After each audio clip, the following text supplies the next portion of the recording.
What if the strongest man in a world of magic was the one with the weakest stats? What if the system that measures power had never learned to measure the one thing that matters? I am Luna. I stand at the threshold between what was and what could be, and I watch the lives that cross from one side to the other. Most of them break. A few of them bend the world. This one bent the world with a kitchen knife and a torch, and he did it before the moon had finished its first turn. His name was Eric Storm, 31 years old, a military medic from a country that no longer matters in the story I am about to tell you, because the only thing that matters now is what he carried inside his skull when he died. Field medicine, battlefield triage, chemistry from a college he never finished, physics from a father who built engines in a garage, tactics drilled into him by 3 tours in a war he did not start, and one stubborn refusal planted deep in his chest that he would never again watch a child die from something he knew how to fix. He died at 27 minutes past 4 on a Tuesday afternoon in a dust-choked valley where the air smelled of diesel and copper. That. A black quiet. A long silence. But silence is not how this story works. He opened his eyes in a body that was not his. The first thing he felt was pain in a place his old body had never had pain. The second thing he felt was cold mud under his cheek. The third thing he felt was a boot. Specifically, a boot pulling back to kick him again. He rolled. The boot caught his shoulder instead of his face. He heard laughter above him. Young men laughing. The kind of laughter that has never been told no. 4 of them, in fine clothes that were too clean for the village they were standing in. The one in front had a soft, untested face, and a sword too expensive for his belt. The other 3 were laughing at his lead, the way wolves laugh after the alpha laughs first. Eric did not move. He breathed. He tasted blood. He tasted the iron of a body he did not recognize. He looked down at his own hand in the mud and saw it was thin, scarred, calloused in the wrong places, and very, very young. Maybe 18 years old. The fingers were long. The knuckles were swollen. There was dirt under every nail. This was not his hand. Above him, the leader spoke. The language entered his ears in one shape and arrived in his brain in another. He understood it without understanding why he understood it.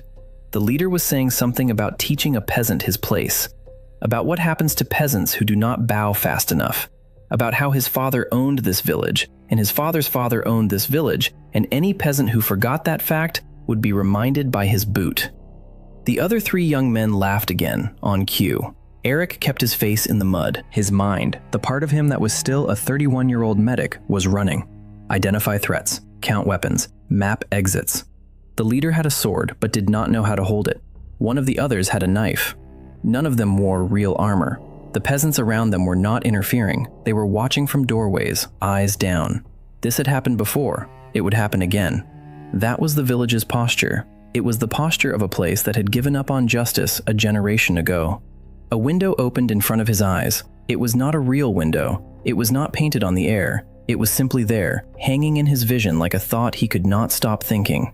White letters on a pale blue field. Numbers. Words. Strength, 3. Magic, 1. Luck, 2. Class, nobody. The window stayed for 3 seconds, then it folded itself and was gone. The leader kicked him again, this time in the ribs. The body Eric was wearing folded around the boot like wet paper. Pain bloomed across his side in a pattern he had felt before, in his own real life, when a vehicle had rolled on him during a training exercise. 2 ribs cracked, possibly 3. The body he was wearing had been malnourished for a long time. The bones were brittle. He could feel it. He still did not move. The leader spat. The leader said something about how this one was not even worth the effort. That his father had said the boy was a drain on the village's grain ration. That the boy's mother had died of fever last winter. And his sister had been sold to a passing merchant for the price of a goat. And that no one would care if the boy simply did not get up tomorrow. The leader laughed at his own joke. The other 3 laughed at his joke. They walked away. Eric Storm, in a body that was not his, lay in the mud of a village whose name he did not yet know, in a world where the only thing the system had bothered to count about him was that he was worthless. he smiled. With a split lip, in cold mud, in cracked ribs, he smiled, because the system had not counted what he carried. I watched him from the threshold of two worlds. I have watched many men open their eyes in bodies that were not theirs. Most of them spend the first hour weeping. Most of the rest spend the first hour trying to find a way home. Eric Storm spent the first hour breathing and counting his ribs, counting the boots that had left him, counting the seconds between the cries of an infant somewhere behind a thin wooden wall and the silence that followed each cry, counting the things he could fix and the things he could not. This was Greyhollow Village, in the lower reaches of a province called Vexmoor, in a kingdom ruled by a man named Aldrich IV, in a world where iron was scarce and salt was money, and a single literate priest in a single small chapel was the closest thing most peasants would ever come to knowing what year it was. I will tell you all of that in time. Eric did not know any of it yet. He was learning the way a wounded animal learns, by smelling, by listening, by holding still and watching what moved. He lay in the mud until the sun moved off his face. Then he pushed himself up. The body he was wearing protested every motion. He cataloged each protest. Cracked ribs, confirmed. Bruised kidney, possible. Sprained wrist, no, just a bad strain. Concussion from the second kick, mild, manageable. Long-term malnutrition, severe. He could see it in the way the skin hung off his forearms. He could feel it in the lightness of his head when he stood. A girl was watching him from a doorway across the lane. She was perhaps 10 years old. She had hair the color of dirty straw and eyes that did not blink enough. There was a bandage on her left hand, made of cloth that had not been clean even before it became a bandage. The cloth was yellow where it should have been white. The yellow was wet. Eric looked at the bandage. The medic in him registered what the medic in him always registered. The wound under that cloth was infected. The infection was bad. The girl would lose the hand if it was lucky, or the arm if it was not, or her life if no one moved soon. He had seen the same yellow stain in 100 different cloths, in 100 different field tents, and the prognosis never changed. The girl saw him looking. She pulled her hand behind her back. She stepped back into the dark of the doorway and was gone. Eric stood in the mud and made a decision. He had been in this body for less than an hour. He did not know its name. He did not know its history. He did not know whose son it had been, or whose brother, or whose burden. But he knew one thing about it now, with the certainty of a man who has finally found the floor of a deep, deep pit, and learned that the floor is solid enough to push off from. He was going to save that girl. Not because he was a hero, not because anyone had asked him to, not because the system that had measured him at 3, 1, and 2 would reward him for it. He was going to save her because he had failed once, in a country he could no longer name, to save a child who looked at him the same way this girl had just looked at him, with that flat, watchful animal patience that children get when they have already started to suspect that no one is coming.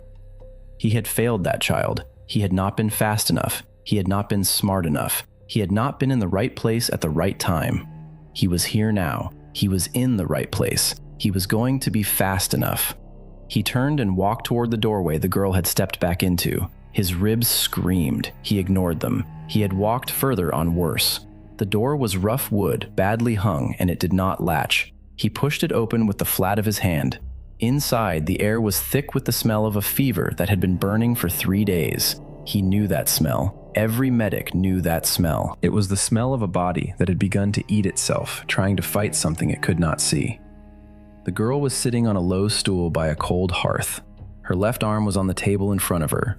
The bandage was off. The wound was on the meat of her palm, a deep cut from a sickle or a small blade, and the skin around it was the color of bad meat. Red lines were climbing toward her wrist. Not far now. A day, maybe 2, before they reached the elbow. After that, the shoulder. After that, the heart. A woman was kneeling on the dirt floor with her back to him, sorting a small pile of dried leaves. She turned when she heard the door. Her face stopped him for a half second. He did not know why. Then he did. She had the same shape of jaw as his sister. The sister he had buried at 24.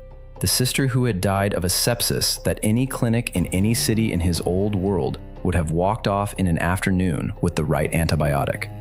The sister he had not been there for. The woman was not his sister. The woman was a stranger in a homespun dress with the same tired shape of jaw, looking at him with the suspicion of a peasant who has learned that any visitor is bad news. She said something sharp.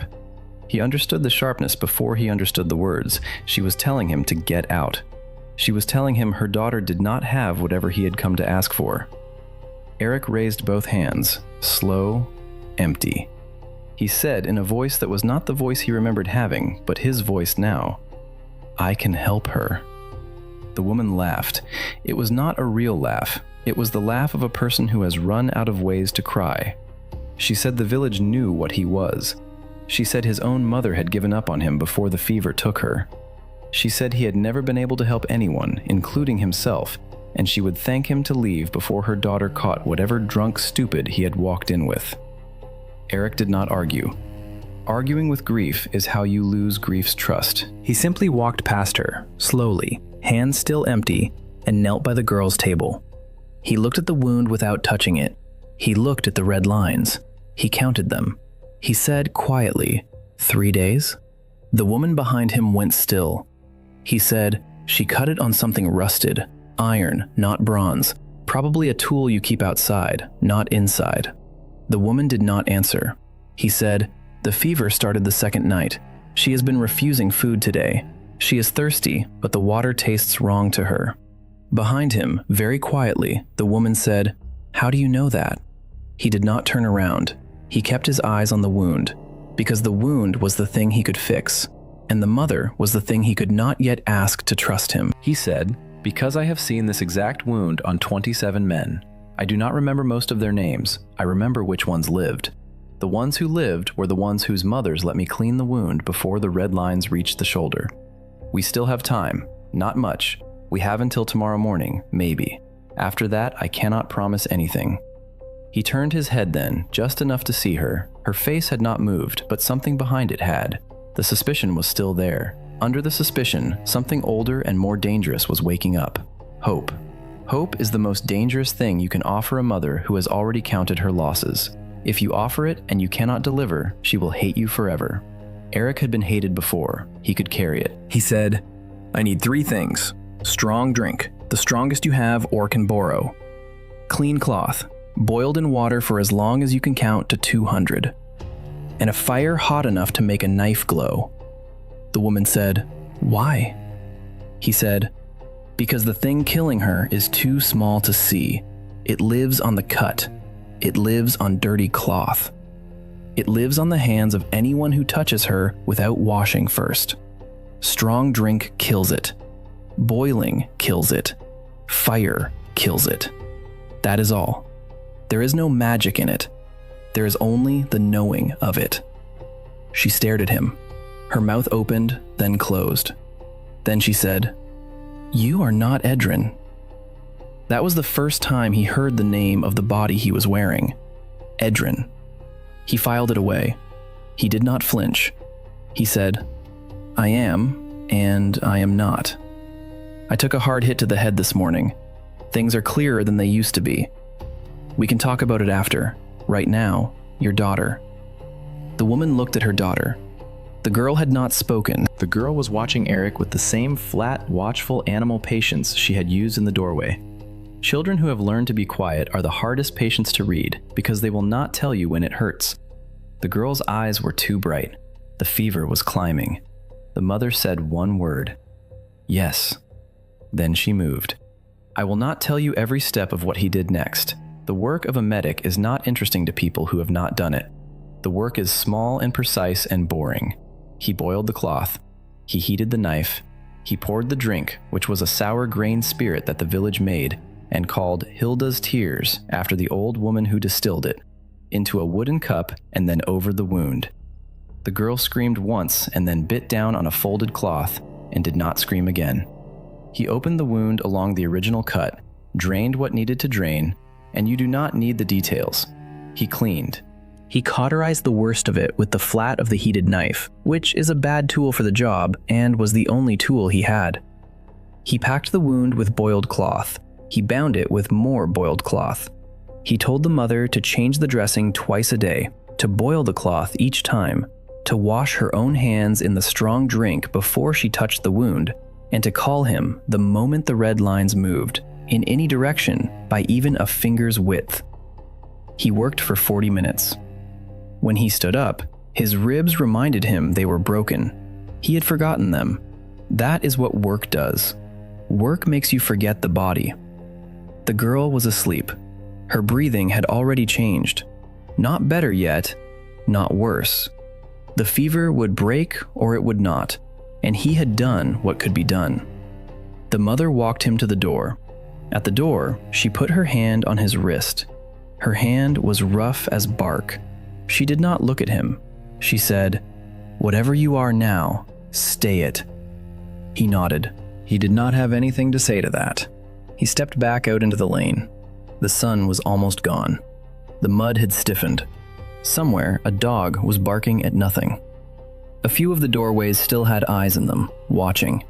Word had already started to move. Word moves faster in a small village than fire does in a dry field. By morning, the whole of Greyhollow would know that Edrin the Worthless had walked into the home of Marin Thatcher and her dying daughter Mira, and had done something with boiled cloth and a hot knife, and had walked out without asking for payment. By morning, they would also know whether the girl had lived. I knew. I had already seen it. But you do not know yet, and so I will not tell you. I will only say that when the sun came up the next morning over the low grey hills of Vexmoor province, the red lines on Mira Thatcher's arm had stopped moving, and her fever had broken at the 3rd hour before dawn, and she had asked her mother for soup. That is when the village began to look at Edrin the Worthless differently.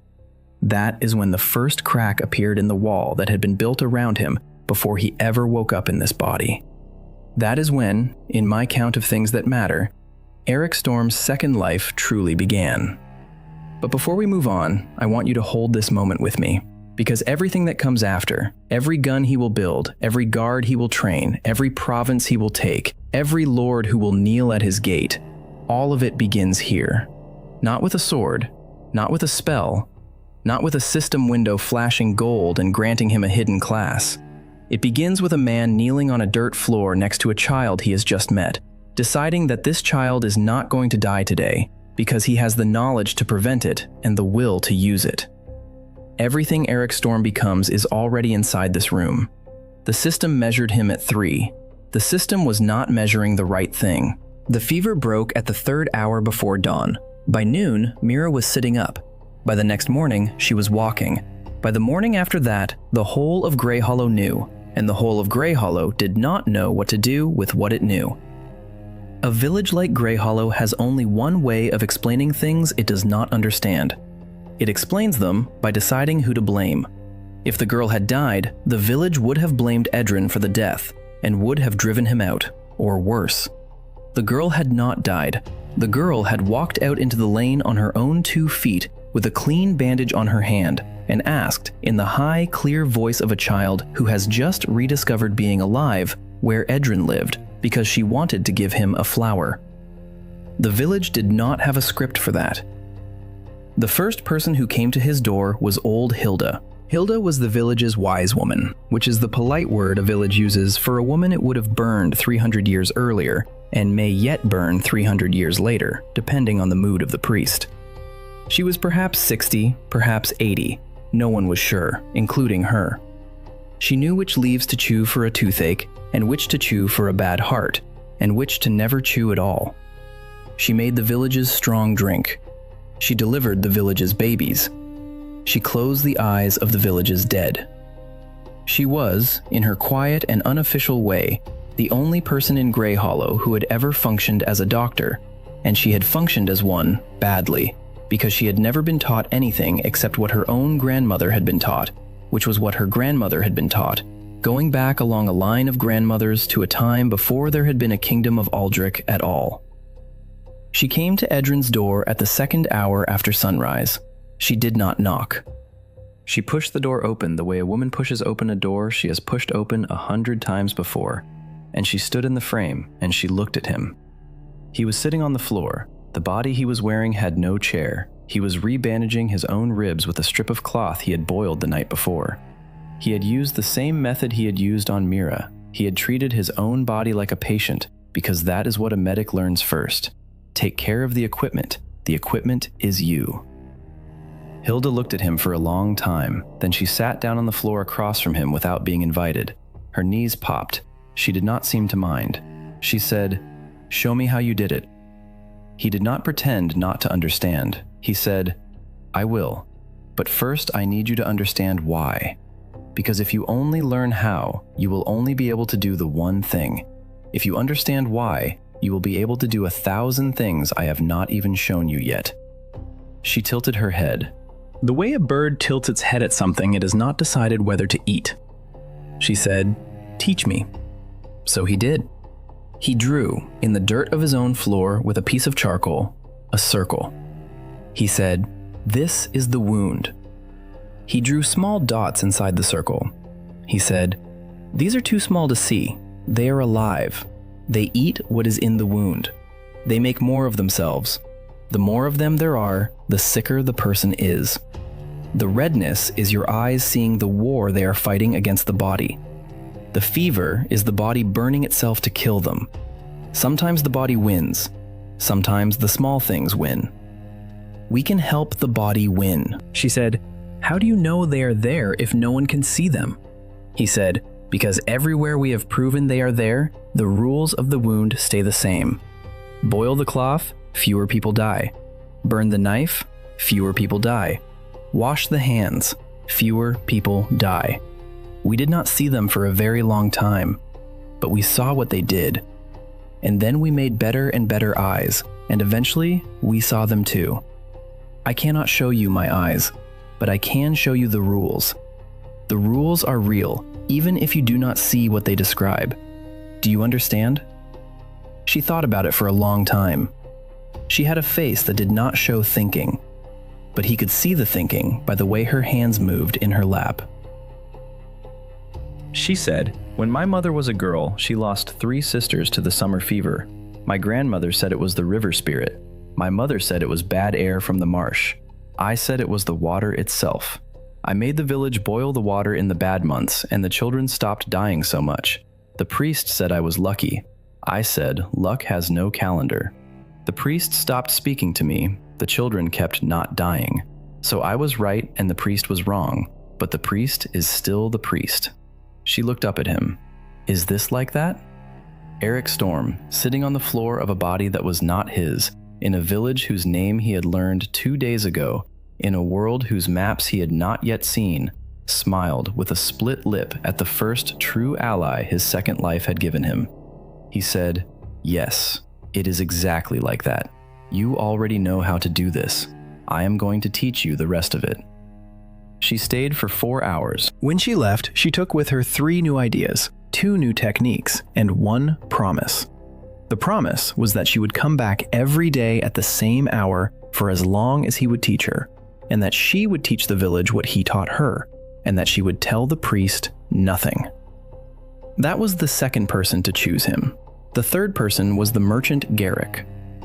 Luna, stepping out of the story for a moment, because there is something I want you to see clearly before we go further. There is a pattern in every life that ever changed a world. The pattern is small and easy to miss. It is this. The world will give you nothing the first time you ask. It will give you nothing the second time you ask. The third time you ask, after you have made something undeniable, the world will arrive at your door with a request of its own. The world does not move first. The world moves third. The trick is to survive long enough to be asked. Eric Storm had saved a child. That was the first thing. He had taught the wise woman. That was the second thing. He had not yet done the third thing. The third thing was coming. The third thing was a merchant. I will return to the story now. I only wanted you to know what to watch for. Garrick was a heavy-shouldered man with a soft voice and a face built for hiding what he thought. He came through Greyhollow once every 2 months on a wagon pulled by a single tired horse, carrying salt, iron nails, dyed cloth, dried fish from the coast, and the news of 3 provinces. He did not live in Greyhollow. He did not live anywhere, exactly. He lived in the seat of his wagon and in the rooms of inns along a circuit he had ridden for 20 years. He knew every village on the route. He knew which ones paid in coin and which ones paid in grain and which ones would try to short him if he turned his back. Greyhollow paid in grain. Greyhollow had never tried to short him. He liked Greyhollow the way you like a stop that is reliable. He did not like it the way you like a place you would live. He arrived on the 7th day after Eric had woken up in Edrin's body. He set up his wagon in the small open square in front of the chapel. He called out his wares in the same sing-song he had used for 20 years. Children gathered, old women gathered. The priest came out and pretended not to be looking at the dried fish.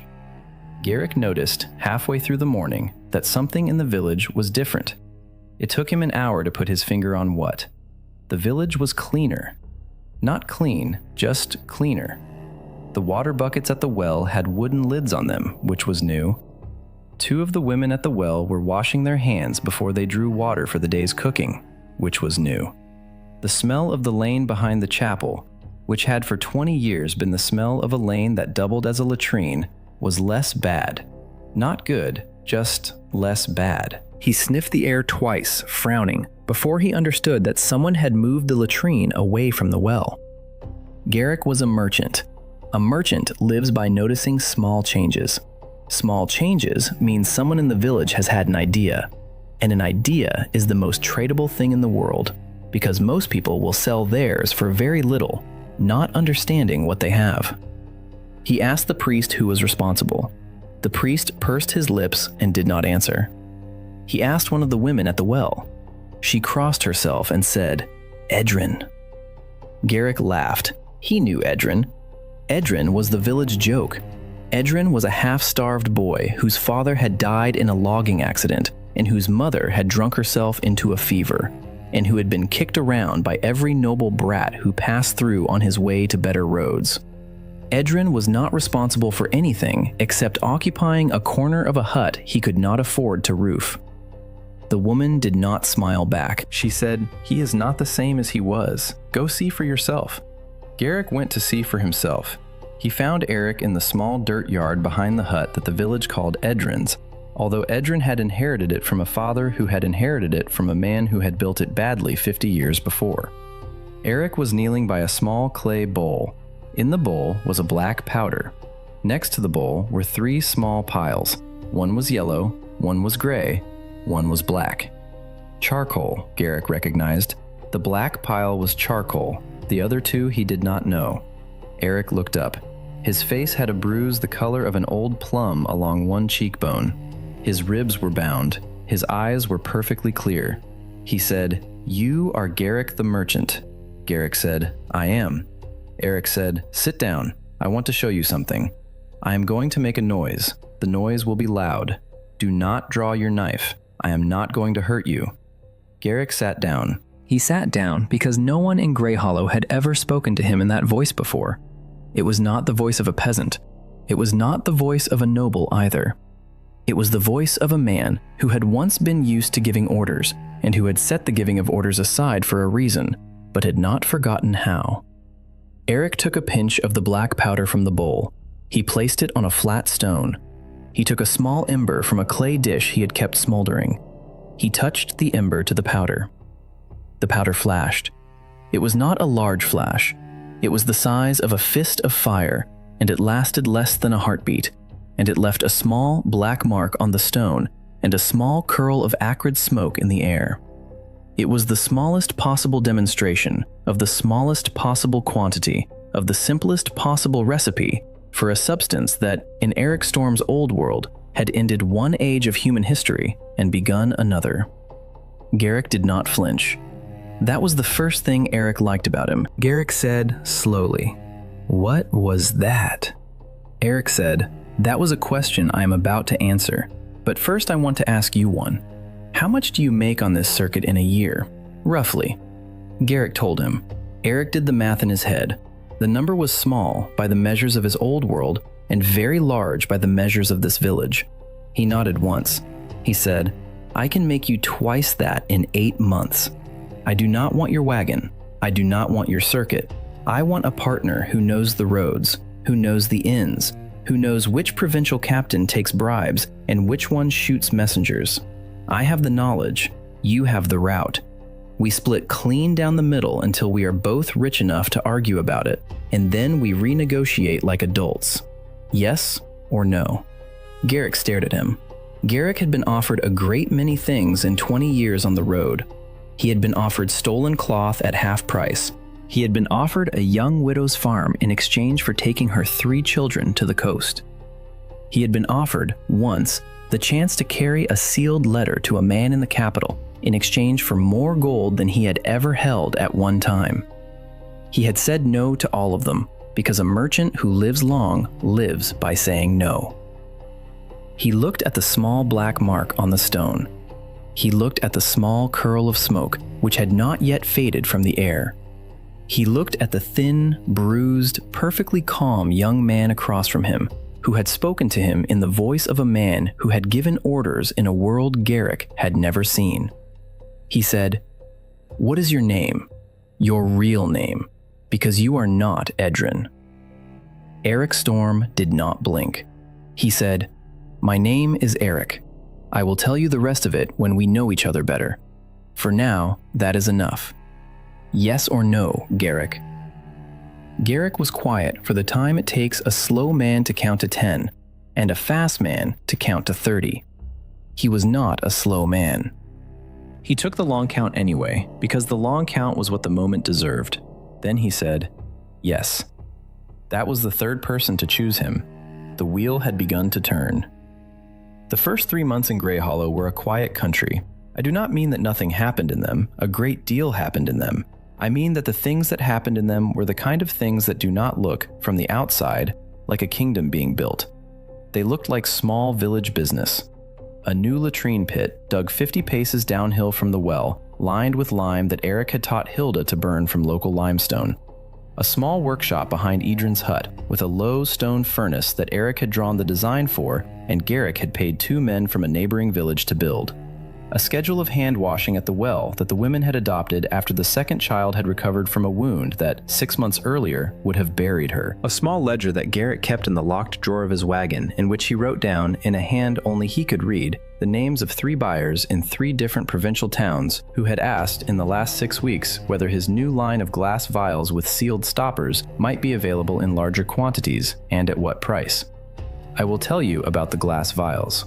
The vials were Eric's idea. He needed clean containers to store the antiseptic spirit he was distilling with Hilda, because the wooden cups the village used would soak up the alcohol and crack within a week.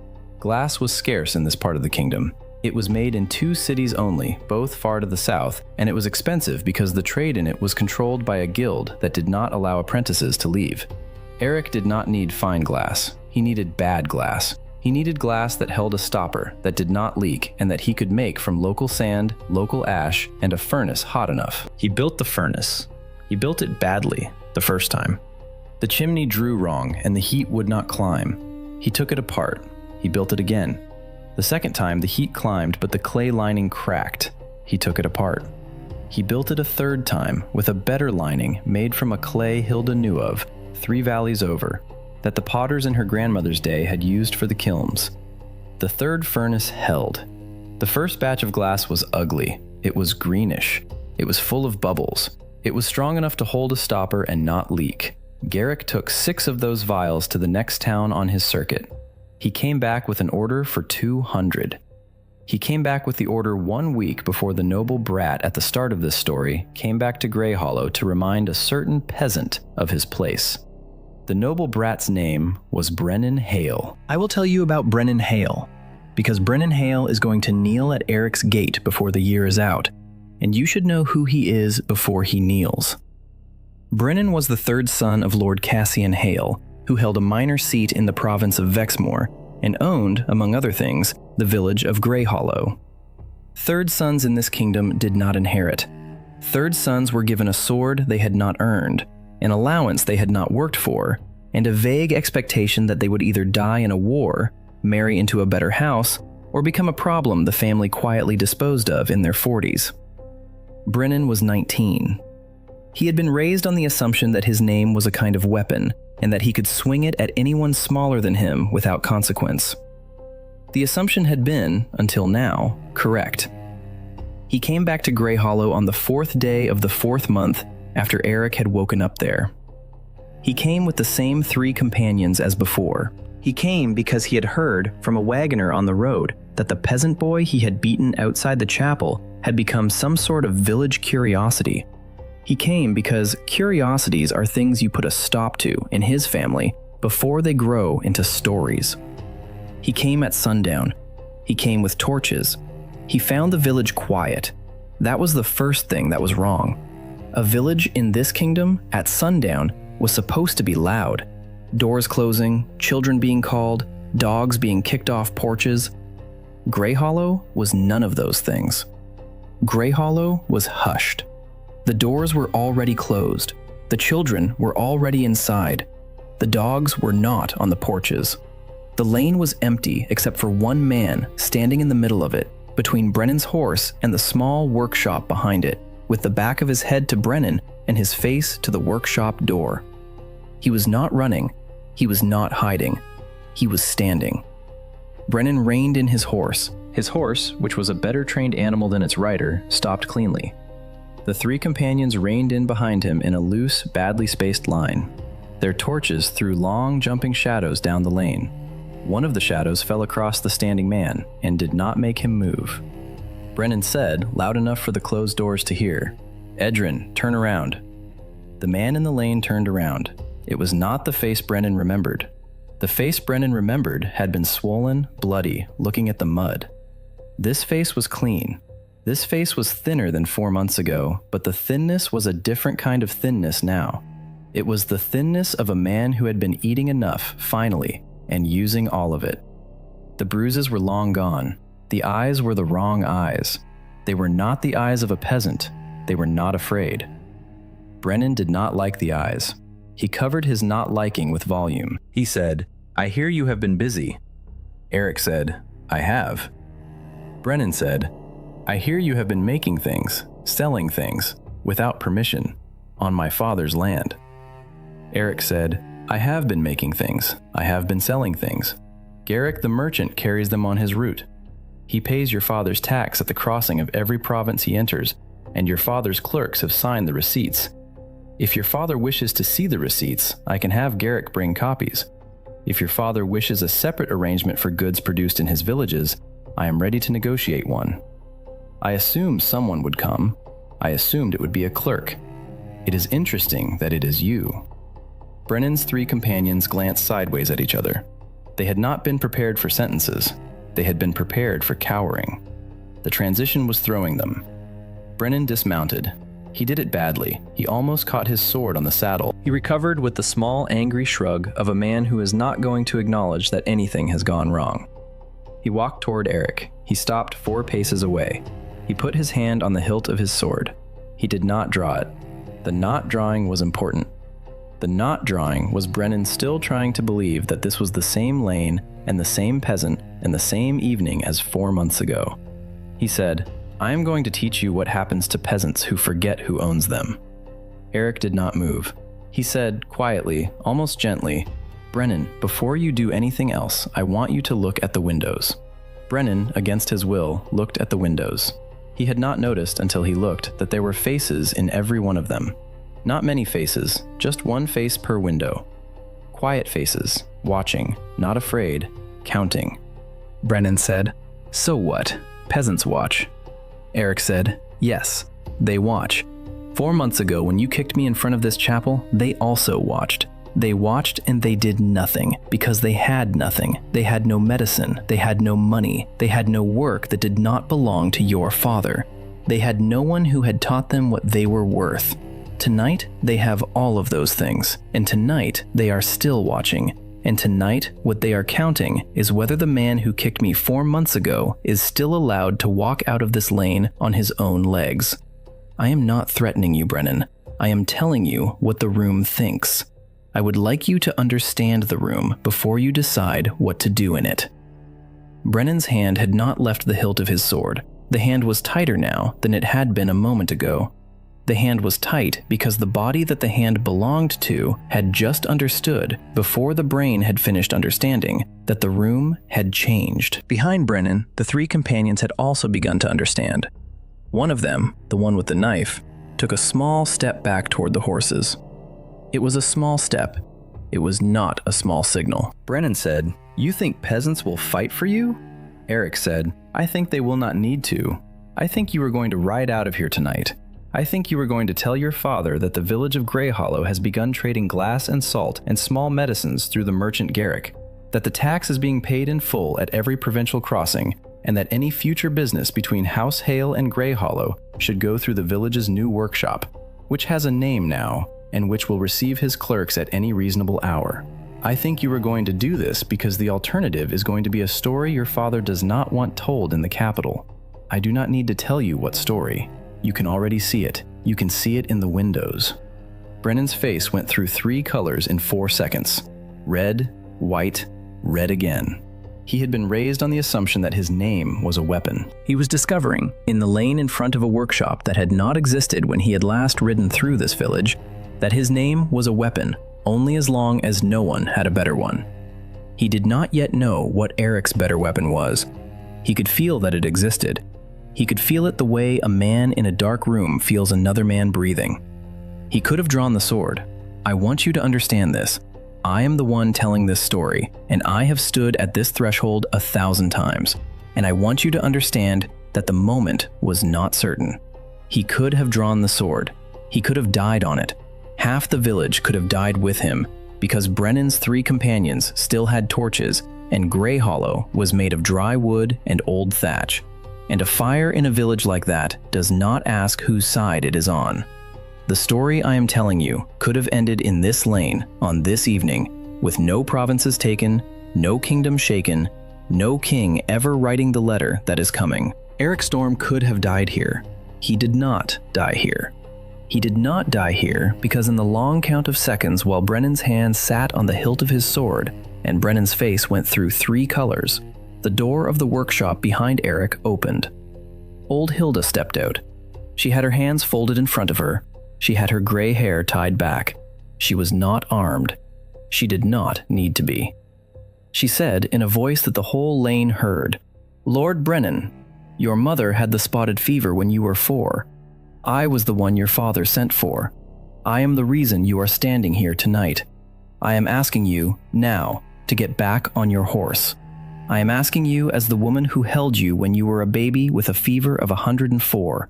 I am asking you nicely. I will not ask twice."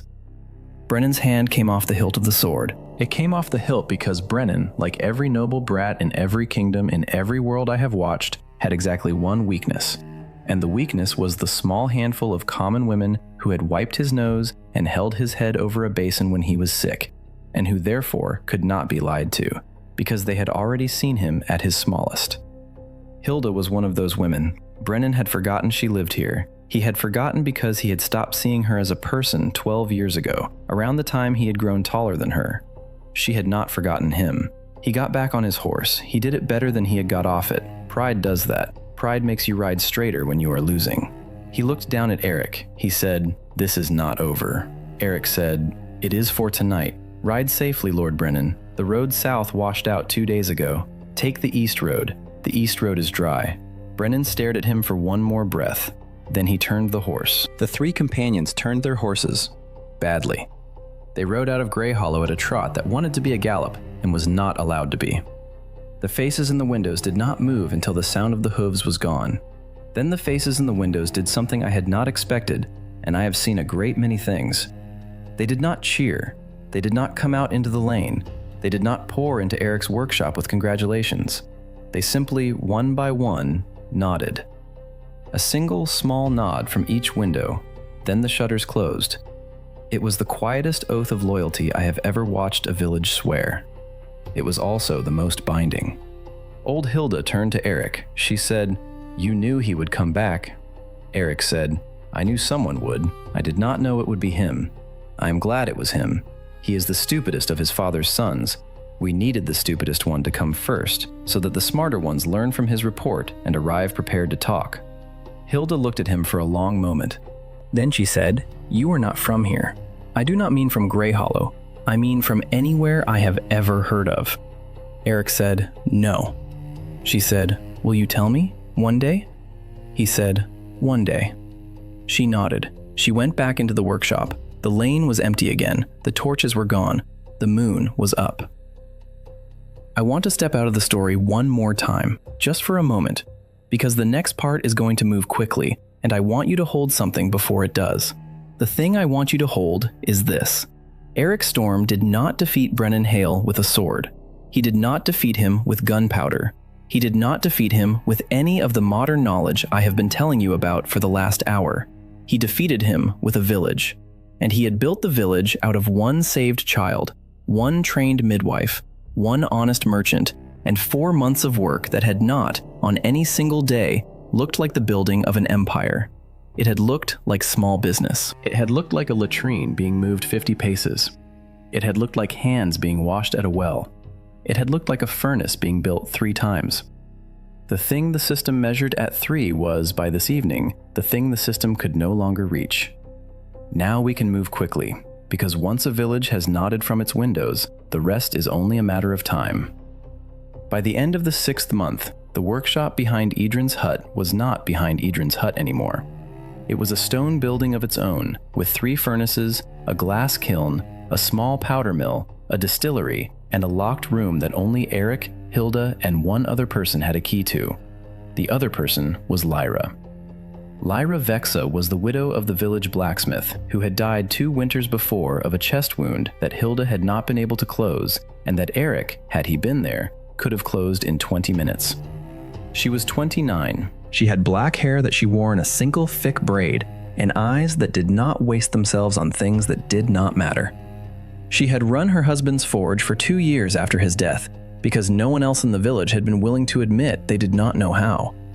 She had not been willing to admit it either. She had simply learned. She came to the workshop in the 5th month, walked in without knocking, watched Eric work for 20 minutes without speaking, and said, "You are wasting half your heat. Your bellows draw is wrong. I can fix it in a day.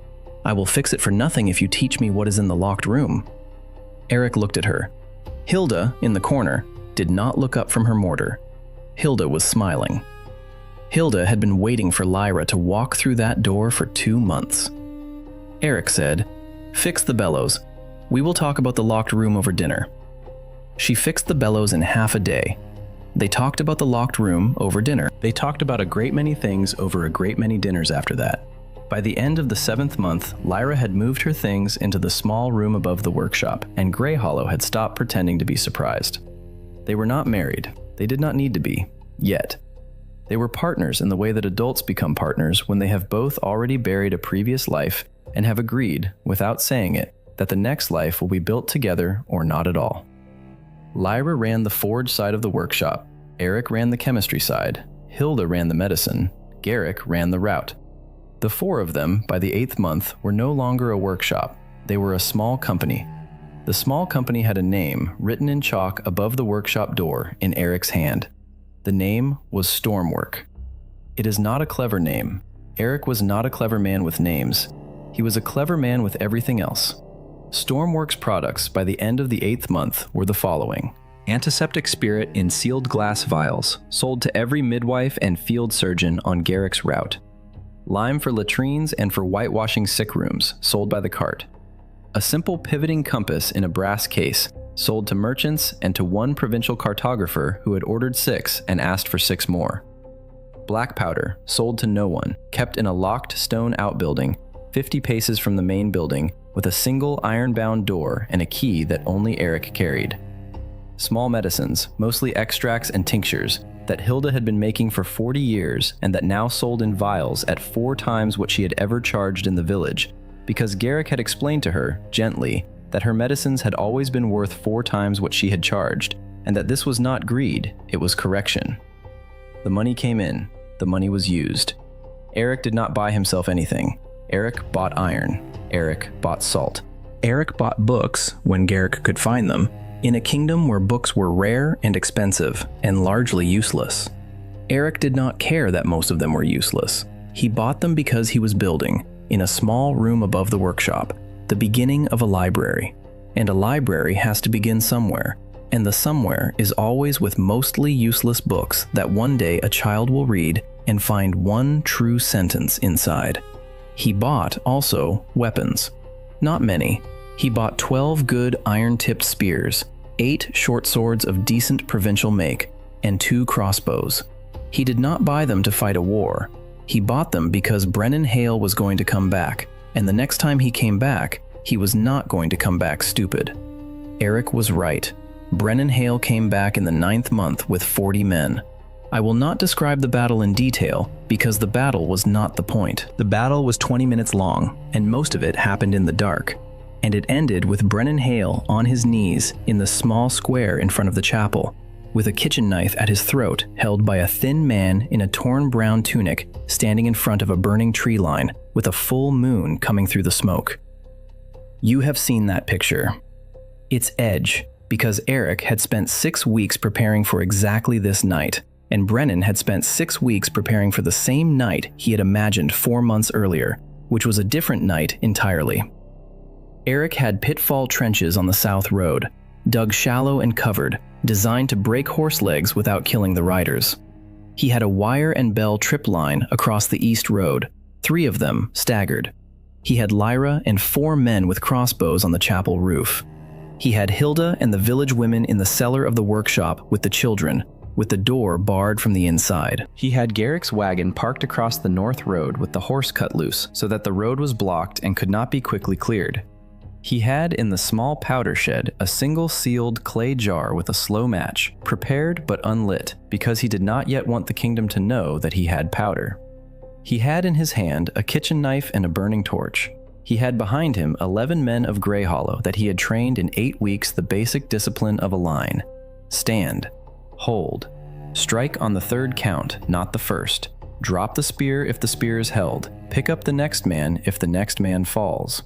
The fight was 20 minutes. Brennan lost 18 men to pitfalls, crossbow bolts, and the simple fact that mounted noble retinues in this kingdom were not trained for ambush, they were trained for charges. The lane in front of the chapel did not allow a charge. Brennan ended on his knees. The men he had left, 22 of them, were disarmed and sitting in a wide ring in the square, with the 11 trained villagers and 4 crossbowmen watching them, and Garrick walking among them taking names. 2 of Brennan's men were dead. 3 of Eric's were wounded. 1 of Eric's would die in the night despite everything Eric and Hilda could do, and his name was Peter Albrecht. And I am telling you his name because Eric carried it for the rest of his life, and you should carry it for the next few minutes at least. The kitchen knife at Brennan's throat did not move. Brennan said, "Horse, kill me then." Eric said, "No." Brennan said, "Why?" Eric crouched down. He took the knife away from Brennan's throat. He held it loosely. He looked Brennan in the face, in the firelight, with the smoke from the tree line blowing past them and the moon coming and going behind it. He said, "Because killing you teaches your father 1 lesson, and not killing you teaches him 3. If I kill you, your father has to come for me. His honor will require it. He will come with 800 men, and I will lose. Or I will win, and the king will come with 8,000. If I do not kill you, your father has a choice. He can pretend this did not happen, in which case I have a province in a year. He can come to talk, in which case I have a province in 2 years and an ally. He can come to fight anyway, in which case he comes knowing his son lived once at my mercy, and his men know it too, and half of them will not draw their swords when the moment comes. Killing you is the worst possible move, Brennan. I am keeping you alive because you are more useful to me alive than dead. I am sorry that is the answer. I know you wanted a more impressive one." Brennan stared at him. Brennan was 19 years old. He had been raised on songs about death or glory. He had been told in those songs that the proper end of a defeated lord was the sword, and the proper response of a victor was to give it. He had been ready to die. He had not been ready for the answer he had just received, which was that he was not worth killing because the math did not favor it. Something in Brennan broke that night. It was not his pride. His pride was already broken. It was the song. The song broke. The song that had played in his head since he was 4 years old. The song that said his name was a weapon and his life was a destiny. The song stopped playing. In the silence after it, for the first time in his life, Brennan Hale heard the room he was actually sitting in. He heard the wounded men breathing. He heard Garrick taking names. He heard the village women, very quietly, in the cellar under the workshop, singing a low song to keep the children calm. He had never heard any of those sounds before. They had been there his whole life. He started to cry. He did not make any sound. The tears just came. He did not try to stop them. He did not try to hide them. He just let them come, kneeling in the square, in the firelight, with a man who had spared him standing over him. Eric stood up. He put a hand on Brennan's shoulder, briefly. Then he took it off. He said to Garrick, "Bind him gently. Treat the wounded, all the wounded, theirs and ours. Take their names. Send a rider to Lord Cassian Hale at first light with my message. The message is one line. Tell him his son is alive and unhurt, and I would like to discuss the terms of his return." Garrick wrote it down. That was the night Eric Storm took the first province. He did not know yet that he had taken it. The province would take 6 more weeks to fall into his hand, through letters and meetings and the slow, careful work of a father deciding what he could afford to lose and what he could not. But the falling began on that night, in that square, in the firelight, with a noble boy crying quietly on his knees and a thin man in a torn tunic deciding not to kill him. I'm going to skip what came after, in detail, because we have been together a long time and you have a life to return to. In the 10th month, Lord Cassian Hale sent his eldest son Aldwin to Greyhollow to discuss terms. Aldwin was not stupid. Aldwin was 27 years old and had been running his father's accounts for 6 years. Aldwin arrived with 12 men, all of whom he ordered to wait at the village edge. He walked into Greyhollow alone. He sat down across from Eric in the back room of the workshop. He drank the tea Hilda made him. He looked Eric in the eye for a long time. Then he said, "Tell me what you are." Eric told him a version of the truth, not all of it, enough. Aldwin did not believe most of it. Aldwin believed enough of it. They talked for 6 hours. At the end of the 6 hours, Aldwin stood up, shook Eric's hand and said, "My father will sign. He will not be happy. I will be happy. My brother Brennan will be the happiest of all of us, although he does not know it yet. Send him home in good condition. He has a great deal to learn, and you are, apparently, the man who will teach him." In the 11th month, the province of Vexmoor signed a private accord with the workshop called Stormwork. The accord was not made public. It did not need to be. The workshop continued to pay full tax at every crossing, which kept the kingdom quiet, and the workshop continued to ship glass and lime and compasses and tinctures along Garrick's route, which kept the kingdom curious. The province of Vexmoor, in return, did not interfere with the workshop. The province of Vexmoor also, quietly, began to send its own people to the workshop to learn. Not many, a handful. A son of a minor knight who turned out to have a good hand for chemistry. 2 daughters of the provincial recorder who turned out to have an extraordinary hand for ledgers. A defrocked priest from a chapel in the Western Hills who turned out to have read more books than anyone else in 3 provinces and who became the first true librarian Stormwork ever had. In the 12th month, the 2nd province fell. The 2nd province was not taken by force. The 2nd province was a smaller seat to the west of Vexmoor, ruled by a childless lord whose health was bad and whose nephews were already arguing over the inheritance. The lord sent a private letter to Eric, asking whether Stormwork might be interested in opening a 2nd workshop in his province, on terms he would set out in person. Eric rode west with Lyra and Garrick. They were gone for 3 weeks. They came back with a signed agreement that, on the lord's death, the workshop would be the formal trustee of a provincial reform fund, with binding obligations to schools, sanitation, and one paragraph that, when I first read it, made me laugh out loud in the way I sometimes laugh at the audacity of lives.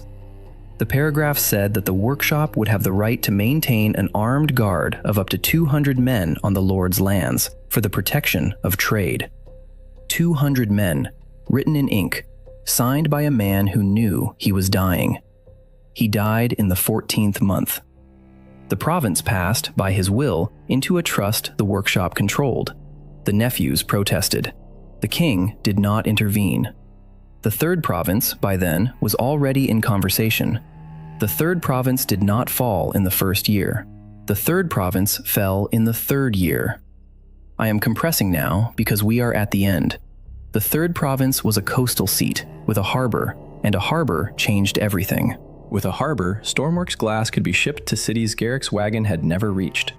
With a harbor, the powder, which was no longer a secret by the third year, could be sold to navies that had grown very tired of losing to navies that had bought it elsewhere. With a harbor, Eric Storm became, formally, a name the capital could no longer pretend not to know. That is when the letter came. The letter arrived on a Tuesday afternoon in the third year at 27 minutes past 4. I am not making that up. I notice these symmetries because I am the kind of being who notices them. I do not think the universe arranges them. I think the universe is large enough that, if you watch long enough, every important moment in a life rhymes with every other important moment in the same life. Eric had died at 27 minutes past 4 on a Tuesday afternoon. He received the king's first letter at 27 minutes past 4 on a Tuesday afternoon 3 years later in a different world. He looked at the time on the small mechanical clock Stormwork had built the previous winter, the first mechanical clock in the kingdom, and he smiled. He did not say anything. Lyra, sitting across the table from him, said, "What?" He said, "Nothing, a coincidence." He opened the letter. The letter was short. It was on cream paper. It bore the seal of Aldrich IV, King of the Northern Reach, Protector of the Inner Sea, Lord of the Three Crowns and the Eastern March, by the grace of the old gods and the new. The letter said the following: To the man called Eric Storm, master of the workshop known as Stormwork, holder of the trust of the late Lord Merrick of Wesson, partner in the seal of House Hale of Vexmore, friend of the harbor of Saltreach. Come to the court at the capital. Bring with you what you wish to bring. Bring no army. You will not need one. The king wishes to see the man whose stats, he is told, were measured at 3. It was signed Aldrich, by his own hand, which was the unusual part. Kings in this kingdom did not sign letters by their own hand. They signed by seal. A king who signed by his own hand was a king saying, quietly, that he was writing as a man and not as a throne, which meant the throne was unsure, which meant the throne was curious, which meant the throne was not, yet, hostile. Eric folded the letter. He set it on the table. He looked at Lyra. Lyra looked at him. She said, "When do we leave?" He said, "We do not. I leave. You stay. If I do not come back, Stormwork is yours. The accord with Vexmore names you as second signatory. Garrick has the keys. Hilda has the recipes. The children at the school know the lessons. The thing we built is not me. It will stand." She said, "You are not going alone." He said, "I am going with 2 people. Garrick, because he knows every road and every clerk between here and the capital. And Brennan." She raised an eyebrow. He said, "Yes, Brennan Hale, the boy who kicked me in the lane. He is 22 now. He has worked for me for 2 years. He has read more books than his father has owned in his life. He needs to see what a court does to a man like me. If I come back, he becomes my hand in the noble houses. If I do not come back, he becomes the man who tells the story of what happened, and the story he tells will matter. He is the right witness. He is also, for what it is worth, the only one of us the king will not be tempted to imprison on sight, because his father will not allow it." Lyra looked at him for a long time. Then she stood up. She walked around the table. She put both her hands on either side of his face. She kissed him, once, on the forehead. She said, "Come back. I will not raise this kingdom alone. I do not have the patience for it. That is your job." He smiled. He said, "I will come back." 3 weeks later, Eric Storm rode into the capital of the kingdom of Aldrich IV. He rode at the head of a small party. 3 riders. No banners, no guards. A single pack horse. He wore a plain dark coat of good wool made by Lyra. He carried at his belt a kitchen knife, because he had decided some time ago that the kitchen knife had been the right tool the first time, and might be the right tool again. He carried, in a leather case across his back, a single sealed glass vial of antiseptic, 3 sheets of paper with diagrams, and a small mechanical clock the size of his palm. He had decided, after long thought, that those 4 objects were enough. The capital looked at him as he rode through its gates. The capital did not yet know what it was looking at. It would learn. But that is the next story, For now, the man who had woken up in the mud of Greyhollow with stats of 3 and 1 and 2, in the body of a boy the village had given up on, in a world that had measured him and decided he was nothing, rode through the gates of a capital that had finally noticed him, with a kitchen knife on his belt and a kingdom behind him that he had built out of a saved child, a trained midwife, an honest merchant, a widow who knew bellows, a noble boy he had not killed, and one stubborn refusal to lose another life to ignorance. I am Luna. I stand at the threshold between what was and what could be. I have told you this part of his story because this part of his story is the part most lives never reach, the part where the system that measured you stops mattering, because you have built, around yourself, a world the system cannot see. If you have stats of 3, in any world, in any life, in any system that has ever bothered to measure you and find you small, I want you to hold one thing in your hand as you close this story. The system measures what it can see. The mind builds in the dark. What you carry inside your skull, no one has counted. Not your teachers, not your bosses, not the algorithms, not the rooms full of people who decided before you walked in what you would be allowed to become. None of them have looked. None of them know how. The thing you carry is yours alone, and it is, in the long count of the things that move worlds, the only thing that has ever moved one. Eric Storm rode into the capital with a kitchen knife. Next time, he will walk out with a kingdom. Until then, I will be watching, from the threshold of 2 worlds, the way I have always watched. This is Luna, closing the first chapter. Next, summoned to the throne, the king wants my secret. The court wants my head. The queen wants something neither of them has named yet. And in the dungeon below the palace, a man who has been waiting 12 years to be freed knows my real name, and is about to write it on a wall in his own blood. The system measured me at 3. The court is about to learn what 3 can do in a throne room. I am Luna. I will see you at the gates.